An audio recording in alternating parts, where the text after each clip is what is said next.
2025 সাল এই বছরটা আমার জীবনে শুধু একটা ক্যালেন্ডারের পাতা নয়, এটা ছিল শেখার একটা অধ্যায়। ভালো আর মন্দ দুটোই এই বছরে আমার হাত ধরে চলেছে। এই বছর আমাকে শিখিয়েছে সব দিন একরকম হয় না। কখনো হাসি ছিল, কখনো চোখের কোণে জমে থাকা না বলা কষ্ট। কিন্তু সত্যিটা হলো, ভালো সময় আমাকে যেমন আনন্দ দিয়েছে, খারাপ সময় কিন্তু আমাকে মানুষ বানিয়েছে। 2025 আমাকে সবচেয়ে বড় যে শিক্ষাটা দিয়েছে সেটা হলো নিজেকে ভালোবাসতে শেখা। আমরা অনেক সময় সবাইকে খুশি করতে গিয়ে নিজেকেই ভুলে যাই, নিজের কষ্টকে ছোট করে দেখি, নিজের আবেগকে অবহেলা করি। কিন্তু এই বছর বুঝিয়েছে নিজেকে ভালোবাসা মানে স্বার্থপর হওয়া নয়।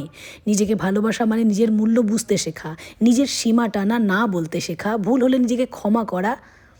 এই সবই নিজেকে ভালোবাসার অংশ, সেলফ লাভ। আর একটা গুরুত্বপূর্ণ বিষয় হলো 2025 আমাকে ইমোশন কন্ট্রোল করতে শিখিয়েছে। সব কথায় রেগে যাওয়া নয়, সব কষ্টে ভেঙে পড়া নয়, সব আনন্দে নিজের ভারসাম্য হারানোও নয়। ইমোশন কন্ট্রোল মানে অনুভূতি না থাকা নয়, ইমোশন কন্ট্রোল মানে অনুভূতিকে ঠিক সময়ে ঠিক জায়গায় প্রকাশ করতে শেখা। কারণ আমরা যদি নিজের আবেগকে নিয়ন্ত্রণ করতে না পারি, তাহলে পরিস্থিতি আমাদের নিয়ন্ত্রণ করতে পারবে না।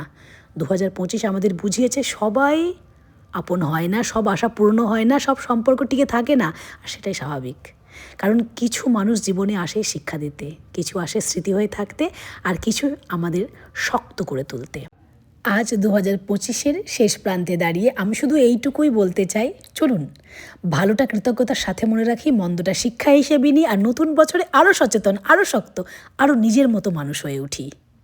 2025 ধন্যবাদ বদলানোর জন্য আর আমাকে আমি হতে সাহায্য করার জন্য।